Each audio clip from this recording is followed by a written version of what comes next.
মুই আজ রান্না করলে গেল এসি সরষে ইলিশের রেসিপি। এরপর মুই চলে গেছি এক ইলিশ মাছ কাটতে লইছি। এই ইলিশ মাছটা রান্না লেগে মুই সরিষা পেঁয়াজ আর কাঁচামরিচের লাগে একটু জিরা, এই জিরা কয়টা মুই সুন্দর মতো করে ব্লেন্ডারে ডাইলে এর মধ্যে একটু পানি দিয়ে লেবুর রস দিয়ে ভালো করে ব্লেন্ড করে রয়েছি। এই মশলাটা দিয়ে মূলত মোরা রান্না মগজ সরষে ইলিশ। এই মশলাটা যত ভালো হইবে আপনার রান্নাটা তত সুন্দর হবে। তারপর মুই ইলিশ মাছের লবণ আর হলুদ মাখিয়ে হেলেছি পরিমাণ মতো। মোর এগুলা মাখামাখি শেষ হয়ে গেলে মুই হেইতে ওই যে মশলা করে রাখা সরিষাগুলো মাইখা দিতেছি। এবার সরিষা মাখার এক পর্যায়ে মুই এর মধ্যে একটু লেবুর রস চিপটা মাইখা দিছি। হের লাগে দিয়ে দিছি একটুখানি সরিষার তেল। সরিষার তেল হয়ে গেলে মুই পাতিল দিয়ে গেছি চুলায়। চুলায় পাতিলে আমি দিয়ে দিছি সরিষার তেল। হের মধ্যে দিছি কালা জিরা। কালা জিরা দিয়ে এর মধ্যে মুই একটু একটু করে সব মাছ এককালে ডাইলে দিছি। ডাইলে কাঁচাই কুচি সুন্দর করে দিয়ে দিছি।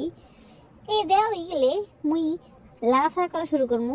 মাছগুলো আস্তে আস্তে লাইনে সাইডে উল্লাই দিব যাতে মাছগুলো পুড়ে না যায়। এইটা আপনাকে খেয়াল রাখতে হবে। এবার এক পর্যায়ে এই মাছে পানি দিয়ে দিতে হবে। পানি টানি দিয়া সুন্দর করে ডাকনা দিয়া দেখতে দিতে হবে। তো মাঝে মাঝে লবণ চেক করে দেখতে হবে যে এটা লবণ আছে কিনা।